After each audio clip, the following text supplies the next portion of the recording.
Hello, today I'm going to be doing a language tutorial on understatements and hyperboles. So I'm going to be talking about the basics and what they are, the connection between them, so the differences and the similarities, and I'm going to break them apart so you can understand better what they are.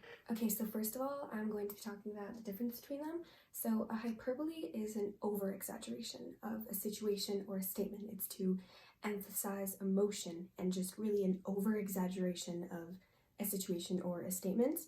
But then an understatement is the complete opposite. It is an under-exaggeration, so it's expressing something less strongly than you would be expected. So that's really the main difference between them, is that a hyperbole is an overreaction and an understatement would be sort of an underreaction.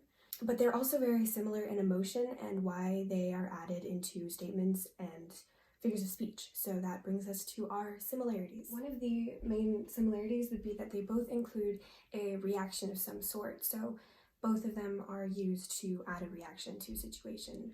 So a hyperbole is obviously overreaction, and then an understatement is an underreaction, but they are both a reaction of some sort. They are also both used to add humor to a situation or a statement. So they're both sort of like a joke in a way, which I will explain. I will explain them individually so you better understand what I mean by that. But keep in mind their differences and similarities as I explain them one by one. So to start off my individual explanations, I'm going to be starting off with a hyperbole. So what is a hyperbole? Hyperbole is a statement that is meant to be exaggerated, but also not meant to be taken literally. So as I say examples, you'll understand what I mean by that, but it's really an exaggerative statement and an overdramaticness of a situation. So the reason why we use hyperboles is to really exaggerate and emphasize emotion in a statement, and it is to make the situation seem so much more dramatic by using an over-exaggeration. However, it's not meant to deceive, so it's not meant to make you believe something that isn't true. It's just meant to exaggerate the situation by using an expression. There are two different ways to use hyperboles. There's poetry, and there's also the ones in the figures of speech. So the ones in poetry they're meant to intensify emotion in the writing, so it's meant to show more emotion to the reader. And then for the figure of speech, it's really an exaggeration of a situation used out loud in an overdramatic way. So one of them is meant to intensify emotion, and the other one is really meant to take effect in a humorous sort of way. So here's an example in poetry. So an example from the Iliad by Homer is, "Mars cried out as loudly as 9 or 10,000 men." Now this is a hyperbole because surely one man could not generate that much noise. So it was really an over-exaggeration and an intensity. It was meant to intensify emotion because they're just trying to express how loud his scream was by using an over-exaggeration. Here's an example from a figure of speech that I'm sure we've all heard before. It is, "I'm so hungry I could eat a horse." Now that is a hyperbole because one person cannot eat an entire horse. That's impossible. So it was a hyperbole. It was an over-exaggeration in a humorous way just to express how hungry the person was. Here are some tips and tricks to understand better what a hyperbole is, and I'm going to be giving an example of how to understand it better as well. So the first thing to help you understand what a hyperbole is the word hype. So the word hype is something or someone of big meaning. So that is what a hyperbole is. It is to express something in a big way. So the word hype could help you with understanding what a hyperbole is.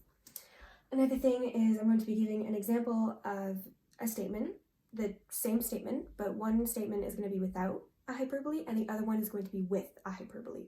So you understand the difference when you add a hyperbole to a statement. So the first one is going to be without. So here's the statement. "Maya has a lot of university sweatshirts." Pretty simple. You're just saying that she has a lot of sweatshirts, which is true. And then with a hyperbole, you would say something like, "Maya has 1,000,000 university sweatshirts." Now, she doesn't actually have 1,000,000 university sweatshirts. You're just exaggerating how much she has. So that would be with a hyperbole.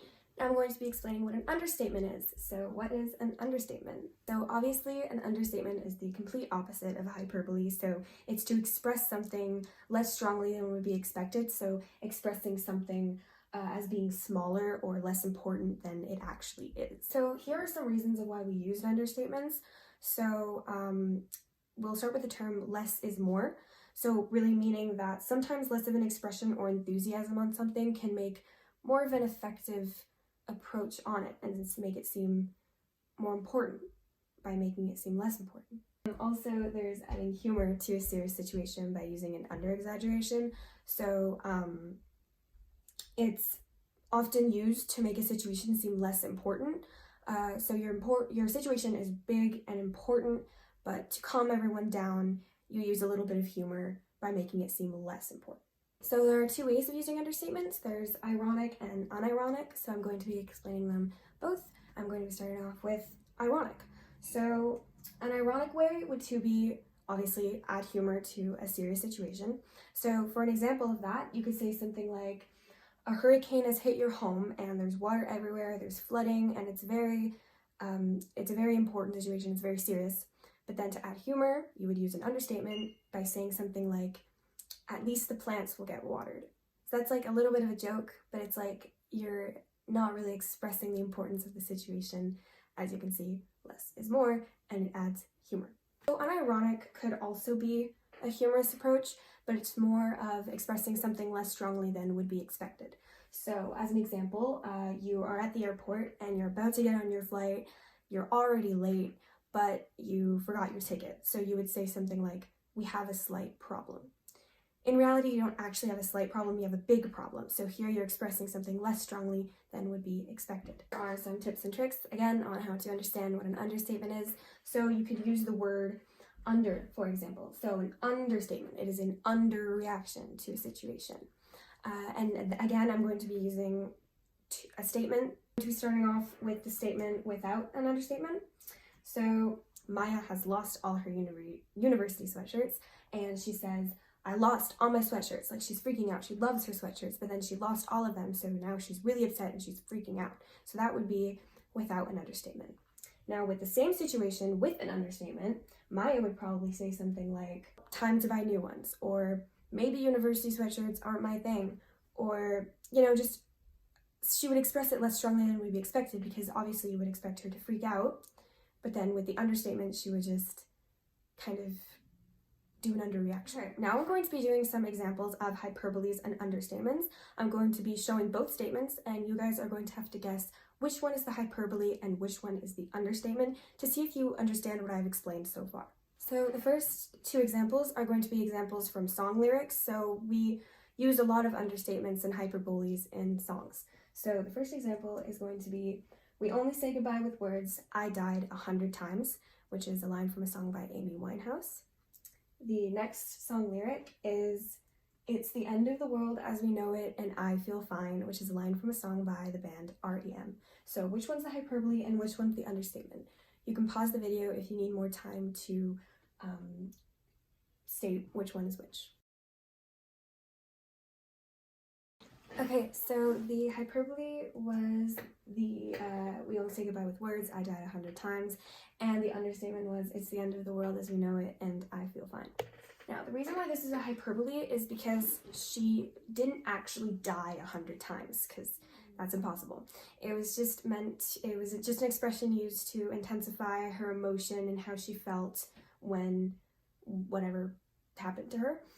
And then this is the understatement because if it was the end of the world, you wouldn't feel fine. It would be absolute chaos and you'd be freaking out. So to say that you feel fine when it's the end of the world would be an understatement. Right, so the next examples are going to be examples from figures of speech, so statements that we have heard in our everyday lives. First example is, it rained all night, the neighborhood's completely flooded, and there's water everywhere, and you say, looks like it rained a bit last night. The next one is, you're too busy to hang out with your friends, so you say, I can't hang out tonight, I'm buried in paperwork. So once again, you can pause the video if you need more time to understand and state which one is the understatement and which one is the hyperbole.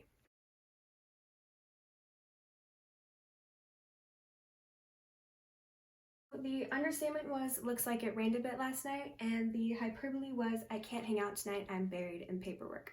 Now the reason why this is an understatement is because it didn't actually rain a bit last night, it rained a lot last night. So that would actually be an example of an unironic understatement because you're expressing something less strongly than would be expected.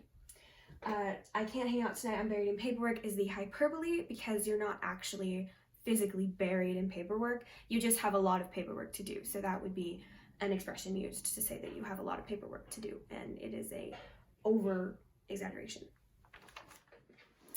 Okay, so that ends this tutorial. So now you are experts on hyperboles and understatements. I hope this video helped you understand, and thank you for watching.